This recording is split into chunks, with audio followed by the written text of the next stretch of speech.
Ferry, Hitchcock, Boise, Idaho. My family is a victim of criminal court injustice. I've spent $38,000 freeing myself from all these cases in court, and I've found out by my advocacy for other people that I really got off pretty light.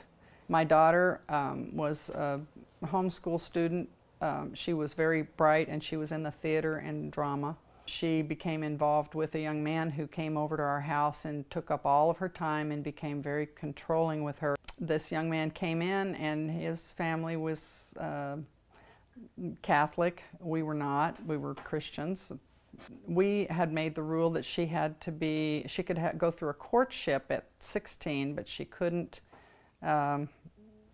date. Is your relationship pure? And they would always say yes, and he would hug her up really close. I didn't know that he had told her, you haven't been Catholic your whole life, I'm helping you, my parents and I are helping you with your catechism, and she became a Catholic. A short time after that, she finally realized that it wasn't going to work, and we exposed the situation. And we went to the priest. My daughter went to the priest and talked to him about it. He told her to have some dignity and keep her mouth shut.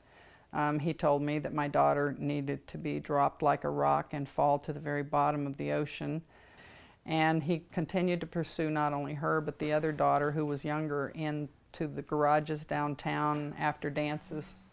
We went then to the police department. They took a report, but they didn't do anything. So we followed up. My daughter and I got an appointment with Gene Fisher, the rape specialist down at the Ada County Prosecutor's Office, and Janet Lawler was the victim witness coordinator. We had a meeting with them. She explained what happened. I talked about it too.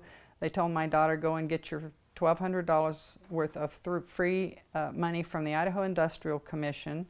Fill out a form, you can get it online. Just get some counseling and get over it. He had me arrested right out of Mass for trespassing. They took me in. They didn't give me a chance to get in my car and drive away.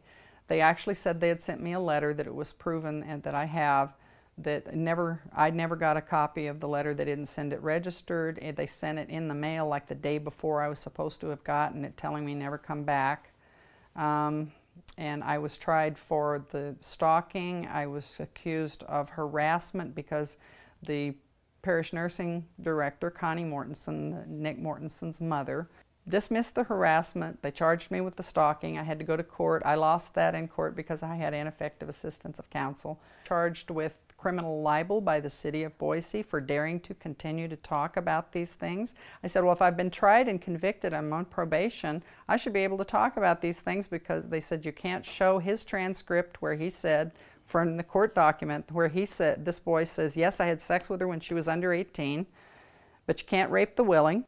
This victim witness fund, like I said, is a problem because there is a Mr. Gutierrez, which is the correct pronunciation of the name,